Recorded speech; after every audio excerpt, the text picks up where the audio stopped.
Solve the system of equations using matrices. The first thing that we're going to do is convert this system to a matrix. We see that our x's are lined up in a column, our y's are all lined up, the z variables are lined up in a column, and the constants are all to the right of the equal signs. So we'll have an x column, a y column, a z column, and this is going to be an augmented matrix with our constant column to the right of the augment bar. The first row of the system of equations goes into the matrix as 2, -3, -1, and 0. These are the coefficients of the x, y, and z variable terms. For the second row, we'll look at the coefficient on x, which is -1, the coefficient on y is 2, the coefficient on z is 1, and 5 is the constant to the right of the equal sign. For the third row, we have the coefficient on x is 3, the coefficient on y is -4, the coefficient on z is -1, and we have 1 to the right of the equal sign.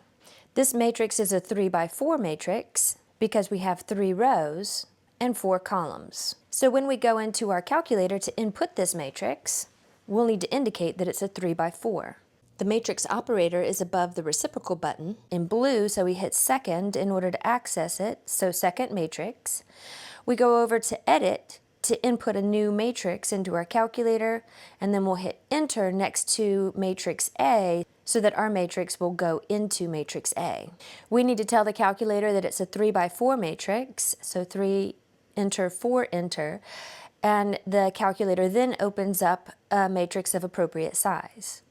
Then we're going to put in each of these individual rows, starting with 2, -3, -1, and 0 as the first row. The calculator automatically wraps around to the second row, and we start with -1, 2, 1, and 5. Then the calculator wraps around to the third row, and we get 3, -4, -1, and 1.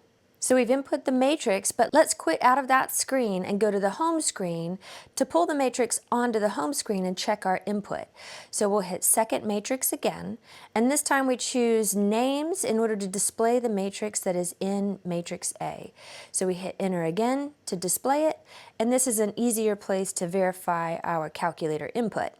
It also automatically stores this matrix into the answer variable, which is relatively easy to access on our calculator.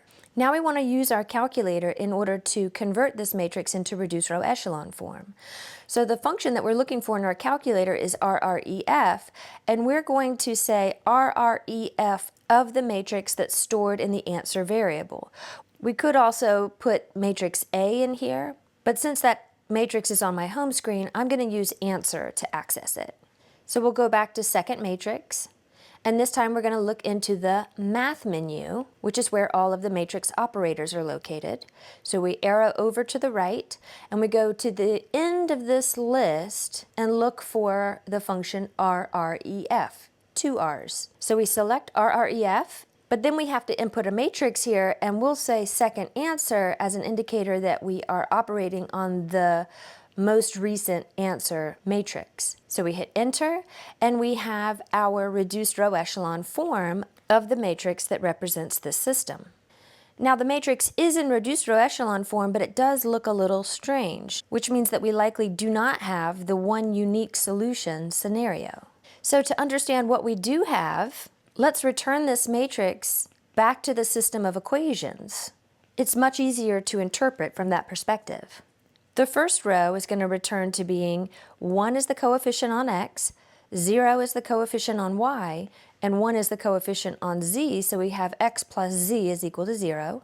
The second row returns to an equation as 0 being the coefficient on x, 1 being the coefficient on y, and 1 being the coefficient on z, which is also equal to 0.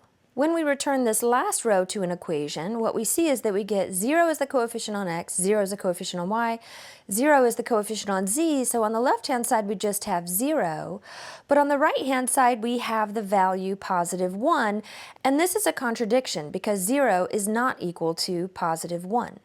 So when we have this scenario that this bottom row yields a contradiction, that's going to mean that there's no solution to this system. And another way of indicating that is to say that the system is inconsistent.